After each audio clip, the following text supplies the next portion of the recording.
दोस्तों, आज हम अपना चैप्टर नंबर 2 स्टार्ट करने वाले हैं जिसका नाम है इलेक्ट्रिक पोटेंशियल। एनसीईआरटी का चैप्टर नंबर 2 है, इंपॉर्टेंट है। खैर इंपॉर्टेंट तो 12th के लिए सब कुछ ही है, बट ये चैप्टर इजी है, आराम से समझते हुए चलेंगे, बहुत ज्यादा आसानी से समझ में आ जाएगा।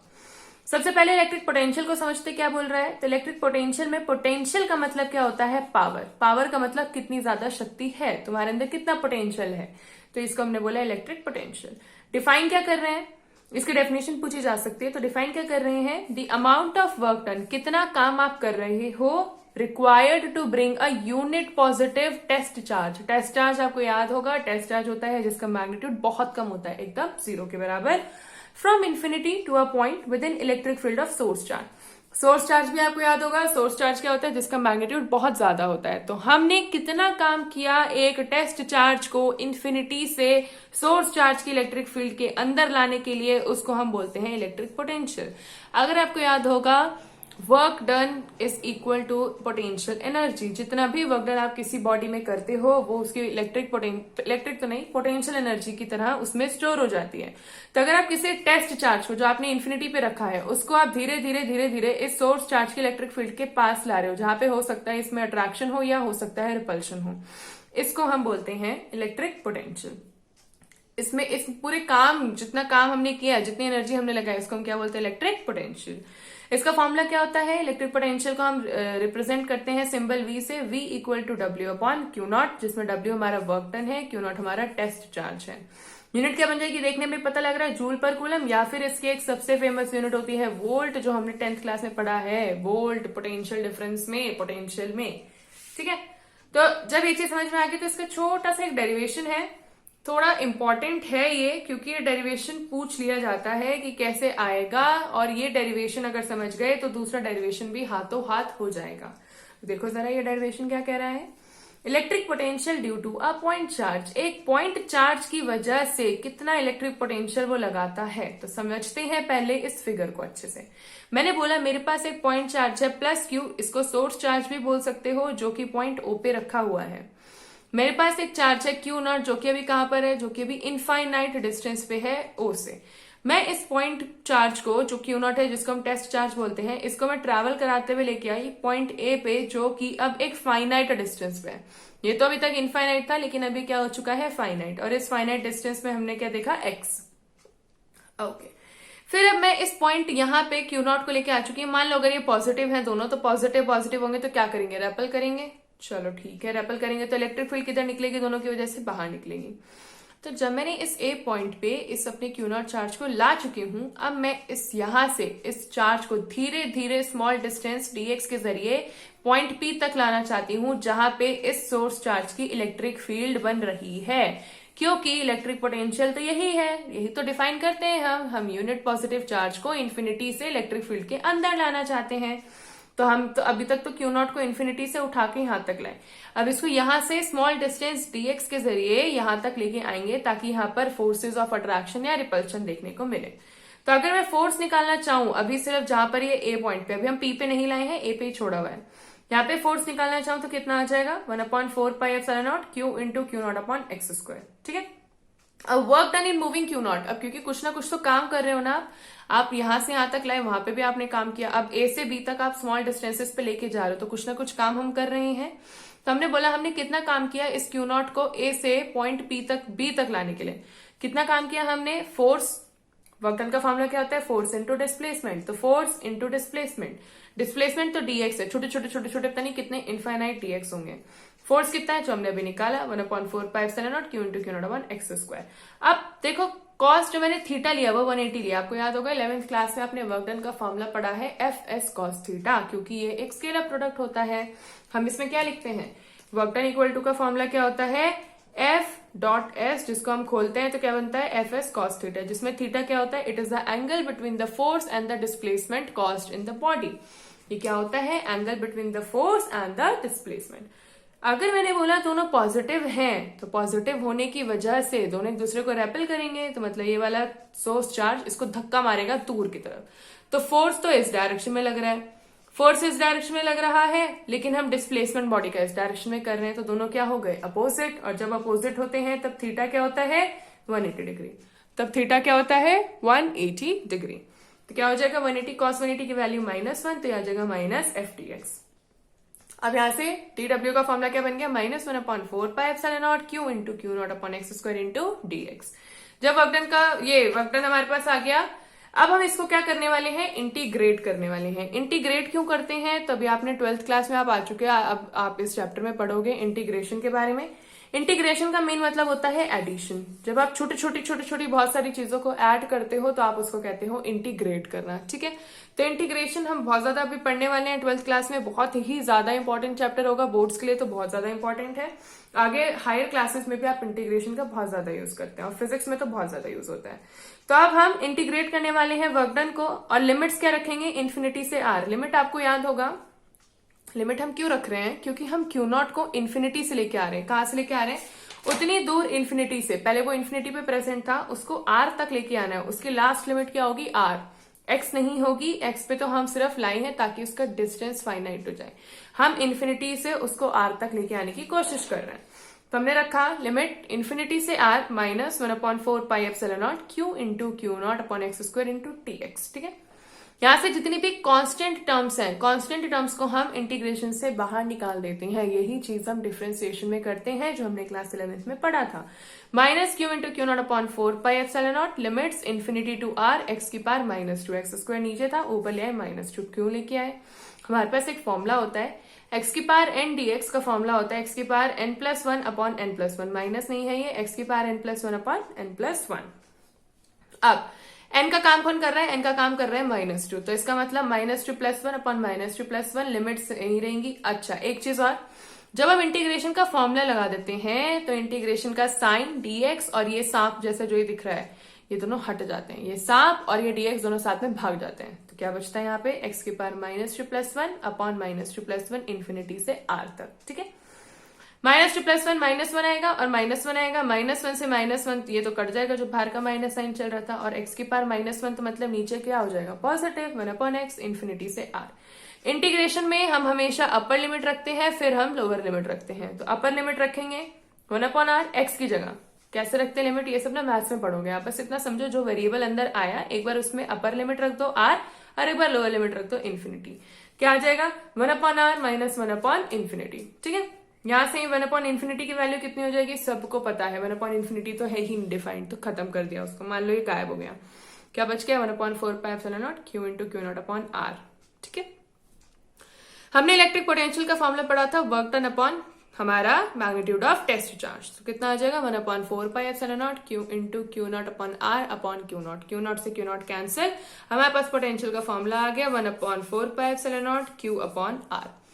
1/4πε0 क्यू अपॉन आर। यूनिट बहुत अच्छे से याद रखनी है, वोल्ट, कंफ्यूज नहीं होना है। खैर जूल पर कूलम लिखेंगे तो भी सही माना जाएगा। जैसे ही ये चीज समझे, इसके बाद इसी डेरिवेशन को पूरी तरीके से लिख के आपको फिर से एक डेरिवेशन प्रूव करना होता है इलेक्ट्रोस्टैटिक पोटेंशियल एनर्जी के लिए, बट मैं इसे यहाँ प्रूव नहीं करूं, मैं आपको समझा रही हूँ क्या करना है। सबसे पहली बात समझते हैं इलेक्ट्रोस्टैटिक पोटेंशियल एनर्जी, उससे पहले समझते हैं पोटेंशियल एनर्जी क्या होगा। मानो मेरे पास एक रबर बैंड है, रबर बैंड इतने तक हमारा खींच सकता है, क्योंकि रबर बैंड में इलास्टिसिटी बहुत ज्यादा होती है, 11th में पढ़ा होगा। तो हम अगर इस रबर बैंड को खींचेंगे, मैंने इस पॉइंट ए से इस पॉइंट बी तक खींच के लाना है, तो देखो मैंने यहां से यहां तक खींचने में कुछ ना कुछ काम किया, और अगर वर्क डन मैंने काम किया तो क्या किस पर डिपेंड करेगा, कितना फोर्स लगाया, कितना डिस्प्लेसमेंट हुआ। तो work done equal to force into displacement से मेरे को पता लग गया काम किया। जितना भी वर्क डन हम अपनी बॉडी पे करते हैं, वो वर्क डन हमारा स्टोर होता है किसकी तरह, पोटेंशियल एनर्जी की तरह। तभी जब हम रबर बैंड बहुत दूर तक खींचते हैं और जब छोड़ते हैं तो फिर जो यहाँ चोट लगती है, ओ हो, फिर तो जो चोट लगती है वो तो भूल ही जाओ, ठीक है।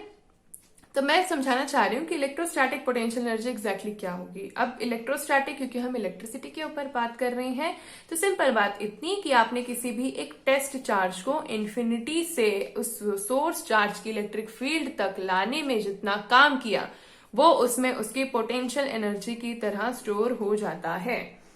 मैं फिर से रिपीट कर रही हूं, आपने किसी टेस्ट चार्ज को इन्फिनिटी से किसी भी सोर्स चार्ज की इलेक्ट्रिक फील्ड के अंदर लाने में जितना काम किया, वो आपका पोटेंशियल एनर्जी की तरह स्टोर हो जाता है। तो वर्क डन तो हमने निकाल लिया था यहाँ तक। यहाँ हमने डिवाइड क्यों किया था? क्योंकि हमें इलेक्ट्रिक पोटेंशियल चाहिए था। अगर हम इसको भूल जाएं तो वर्क डन जितना आया उतनी ही इलेक्ट्रोस्टैटिक पोटेंशियल एनर्जी स्टोर हो गई उस चार्ज में। ये डेरिवेशन एनसीईआरटी में सेम एज इट इज फिर से आ जाता है। बोर्ड्स के लिए बोलूं तो मैं आपसे पूछा जा सकता है कि इलेक्ट्रिक पोटेंशियल बताओ या इलेक्ट्रोस्टैटिक पोटेंशियल एनर्जी बताओ। दोनों ही कंडीशंस में आप समझ चुके हो, डेरिवेशन सेम है, एक जैसा ही डेरिवेशन होना है। बस यहाँ पर हम वो फॉर्मूला ना लगा के सीधा U इक्वल टू W लिख देते हैं और हमारा काम खत्म हो जाता है। तो आई होप ये वाला चीज आपको समझ में आया होगा। थोड़ा इंटीग्रेशन का यूज हुआ है, तो इंटीग्रेशन से डरने की बात नहीं है, आप मैथ्स में जरूर पढ़ोगे। ये एकदम बेसिक फॉर्मूला है जो हमने यूज किया। अभी तो इंटीग्रेशन में बहुत ज्यादा चीजें आपने करनी है। जब ये चीज आप समझ चुके हो तो अब हम आते हैं इस चैप्टर के कुछ ऐसे डेरिवेशंस जो कि है इंपॉर्टेंट। ऐसी बात नहीं है, इंपॉर्टेंट तो बहुत ज्यादा ही है, बट इतना ज्यादा पेपर में नहीं आते हैं। इससे रिलेटेड न्यूमेरिकल बन जाते हैं, बट पेपर में इतना ज्यादा ये न्यूमेरिकल मतलब इन्वॉल्व नहीं होता। तो ये पेपर में नहीं आता है तो ऐसा नहीं समझना है कि बिल्कुल पढ़ना ही नहीं है। हो सकता है कभी कभार आ भी जाए, मतलब इसकी प्रोबेबिलिटी आने की बहुत कम रहती है। क्या बोल रहा है? Electric potential due to an electric dipole. Electric dipole पढ़ा था हमने अपने सेकंड या थर्ड लेक्चर में। हमने इलेक्ट्रिक डायपोल के बारे में काफी अच्छी पढ़ा है, उससे रिलेटेड डेरिवेशन किया है, वही सेम एग्जैक्ट डेरिवेशन है। क्या बोला मैंने? इलेक्ट्रिक डायपोल का जो डेरिवेशन किया था ना, एकदम सेम उसी के जैसा है। क्या है देखो, हेडिंग भी सेम लगेगी, ये देखना। Electric dipole at a point on the axis of the dipole. याद है? एक्सिस, एक्सियल पोजीशन या फिर एंड ऑन पोजीशन। तो क्या करना है? फिगर तो एकदम एज इट इज सेम उसी के जैसी बनानी है। एपी बीपी सब निकाला था, जिसने देखा होगा लेक्चर नंबर 2 उसको जरूर याद होगा कि हमने क्या किया था। फिर भी एक बार देखते हैं। इलेक्ट्रिक डायपोल क्या होता है? जहां पे चार्जेस सेम होते हैं और हमारा मैग्नीट्यूड सेम रहता है, बस चार्ज डिफरेंट होते हैं। सॉरी, चार्ज डिफरेंट होता है, मैग्नीट्यूड सेम रहता है। एक पॉजिटिव एक नेगेटिव रहता है। दोनों के बीच की डायपोल लेंथ होती है जिसको हम 2L बोलते हैं। एक मिड पॉइंट मैंने बना दिया O, तो वहां से एक L और इधर इतना L हो जाएगा। और एक पॉइंट P है जो कि मेरा क्या है? ऑब्जर्वेशन पॉइंट है। इस पॉइंट पे मुझे इलेक्ट्रिक पोटेंशियल चेक करना है कितना होगा। मुझे Q0 चार्ज को इन्फिनिटी से इस पॉइंट तक लेके आना है और इस डायपोल की वजह से कितना पोटेंशियल, कितना वर्क डन होगा, हमें वो कैलकुलेट करना है। इस P पॉइंट का इस मिड पॉइंट से डिस्टेंस कितना है? R। तो अगर मैं AP निकालना चाहूं तो AP कैसे निकलेगा? इस पूरे में से इतना हटा दूंगी तो AP आ जाएगा। मैं इस पूरे में से इतना पार्ट हटा दूंगी तो मेरे पास ये पार्ट आ जाएगा। सिमिलरली अगर मुझे BP चाहिए तो मैं इस छोटे से पार्ट में ये छोटू सा पार्ट जोड़ दूंगी, तो इन दोनों को जोड़ के मुझे एक बड़ा पार्ट मिल जाएगा, दैट इज BP। तो AP की वैल्यू क्या हो गई? R minus L. BP की वैल्यू क्या हो गई? R plus L. पोटेंशियल का फॉर्मूला अभी जस्ट हमने निकाला। पोटेंशियल का फॉर्मूला, पोटेंशियल का फॉर्मूला होता है V equal to 1/4 pi epsilon naught Q upon R। 1/4 pi epsilon naught QA, charge at A upon AP। यहां से यहां तक का डिस्टेंस कितना है? तो हमने क्या निकाला? ये कितना है? AP का formula R minus L. Similarly VB पे चार्ज क्या है? QB का साइन कैसा है? नेगेटिव। तो देखो पोटेंशियल में साइन देखते हैं, इलेक्ट्रिक फील्ड में हम साइन नहीं देखते थे, क्योंकि इलेक्ट्रिक फील्ड में साइन देखने के लिए हम डायरेक्शन बनाते थे। पोटेंशियल में डायरेक्शन नहीं बनाते, तो इसलिए हम साइन लेते हैं। ठीक है। -1/4 pi epsilon not QB upon BP और -1/4 पाई एप्सिलॉन नॉट BP की वैल्यू कितनी है? R plus L. अब देखा नेट पोटेंशियल कितना आएगा P पे, क्योंकि दोनों ऐसा नहीं है कि सेम डायरेक्शन या ये वो ऐसा कुछ देखना है। मैंने बोला पोटेंशियल में डायरेक्शन नहीं बनाते हैं, तो जब भी आप नेट की बात करोगे तो नेट का मतलब ही होता है ऐड करना है दोनों को। क्या आ गया? 1/4 pi epsilon naught Q upon R minus L minus 1/4 pi epsilon naught Q upon R plus L. दोनों में कॉमन क्या है? दोनों में कॉमन है Q upon 4 pi epsilon not. तो क्या बचेगा यहाँ पर? 1/R minus L minus 1/R plus L. LCM ले लेते हैं। एलसीएम में क्रॉस मल्टीप्लाई कर दिया तो R प्लस एल ऊपर और इधर से minus minus R minus minus plus L. R से R cancel, L plus L कितना हो गया? 2L। याद होगा ये सब्सटीट्यूशन भी हमने किया है। Q क्रॉस 2L क्या होता है? इलेक्ट्रिक डायपोल मोमेंट, जिसको हम रिप्रेजेंट करते हैं वेक्टर P से। P की वैल्यू कितनी आ गई? ये 1/4 pi epsilon naught P upon R square. तो सिंस क्योंकि हमें पता है इलेक्ट्रिक डायपोल मोमेंट का फॉर्मूला ये होता है। देखो बहुत ज्यादा आसान है। अच्छा नीचे क्या किया? नीचे हमने क्या किया ना, R square minus L square को मान लिया कि ये R स्क्वायर के बराबर है, मतलब R हमारा L से बहुत ज्यादा बड़ा है। तो अगर बहुत ज्यादा बड़ा होगा तो R square minus L square को मैं R स्क्वायर मान लो।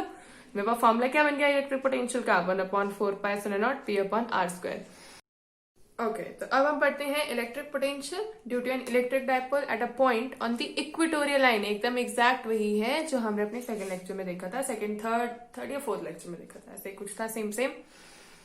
देखो डेफिनेशन और जो ये सब चीजें हैं, डायग्राम है, ये एकदम सेम होने वाला है, बट ये डेरिवेशन इतना इजी होगा कि हाँ लास्ट में आके आप आंसर देख के तो खुश हो जाओगे। तो डेरिवेशन स्टार्ट करते हैं। सबसे पहले समझते हैं डाइपोल। अभी समझा हमने, same charge, same magnitude, different charges. एक मैंने मिड पॉइंट ले लिया O, यहां से L, यहां से L, टोटल कितना होगा? टोटल होगा 2L। इस मिड पॉइंट से मैंने ऑब्जर्वेशन पॉइंट P को R डिस्टेंस दूर रखा है और इस AP और BP का डिस्टेंस निकाल दिया, that is under root R² plus L², R² plus L² Pythagoras लगा के। अगर मैं पोटेंशियल निकालना चाहूं A की वजह से तो क्या निकलेगा? 1/4 pi epsilon naught Q upon AP। Formula तो सेम है।